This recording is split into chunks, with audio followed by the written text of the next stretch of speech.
Imagine coming home from a busy day, you go to bed and you start to fall asleep. You wake up and you can't move, while hearing a voice whispering in your ear as it gets closer and closer to you over and over again. You begin to feel a warm breath in the back of your neck, and all of a sudden you wake up with your heart racing out of your chest. Was it all just a dream, or was it sleep paralysis? Lanise in 2019 states that 7.6% of the world's population experiences or has experienced this sleep paralysis in their lifetime at least once. Today, I will inform you more on the concept of sleep paralysis. Sleep paralysis is a condition that occurs when a person suddenly finds themselves unable to move for a few minutes while they're sleeping, most often during falling asleep or waking up. It is due to an irregularity in the passing between stages of sleep and wakefulness. There are three main points that I would like to address today about sleep paralysis: hypnagogic sleep paralysis, hypnopompic sleep paralysis, and the treatment and prevention of sleep paralysis. Let me begin with the first point, hypnagogic sleep paralysis. Hypnagogic is the type that occurs when you're falling asleep, while your body becomes relaxed and you become less aware, so you don't tend to notice the change occurring while you're trying to fall asleep. If you were to become aware while you're in the midst of falling asleep, you may start to realize that you cannot move or speak at this time. This creates strong, intricate visual images in the mind that may be distorted in an unrealistic way, also known as hypnagogic hallucinations.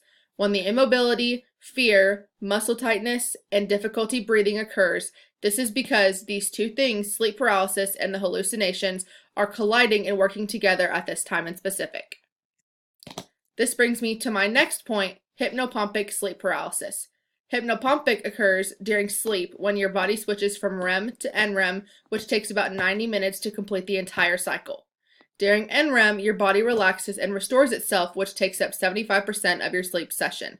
Once the NREM is finished, your eyes start to move rapidly and you start to go into REM, where all of your dreams take place and everything happens there.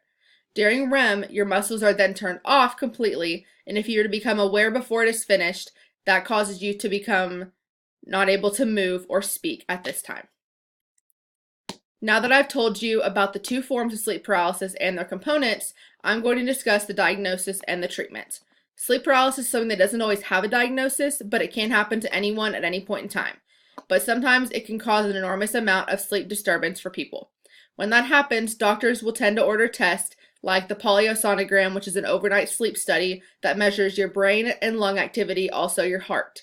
Electromyogram, which is a test that shows the activity of your muscles while you're sleeping, and a multiple latency test, an evaluation of naps. So the last test in specific is one that determines if you have narcolepsy or sleep apnea or any sleeping disorders like that, which can correlate to having sleep paralysis. Not only can the doctor do these tests, but they can also review any elemental conditions or medications. For treatment, sleep paralysis is usually benign and also untreatable, but it can intensify pre-existing conditions such as depression, anxiety, sleep disorders like sleep apnea or narcolepsy. In these cases specifically, changes in your lifestyle can often relieve those people, which things like those would be minimizing your sleep deprivation, avoiding drugs and or alcohol, not sleeping on your back, and regulating your exercise routine. Avoid things like caffeine and large meals right before you go to bed, and minimize your exposure to any blue light before going to sleep. So in conclusion, as you can see, there are a couple different types of sleep paralysis that people will encounter, but they all fall under the same category of diagnosis and treatment. And although it can be a very fearful encounter, it becomes less occurring when the right treatment is applied.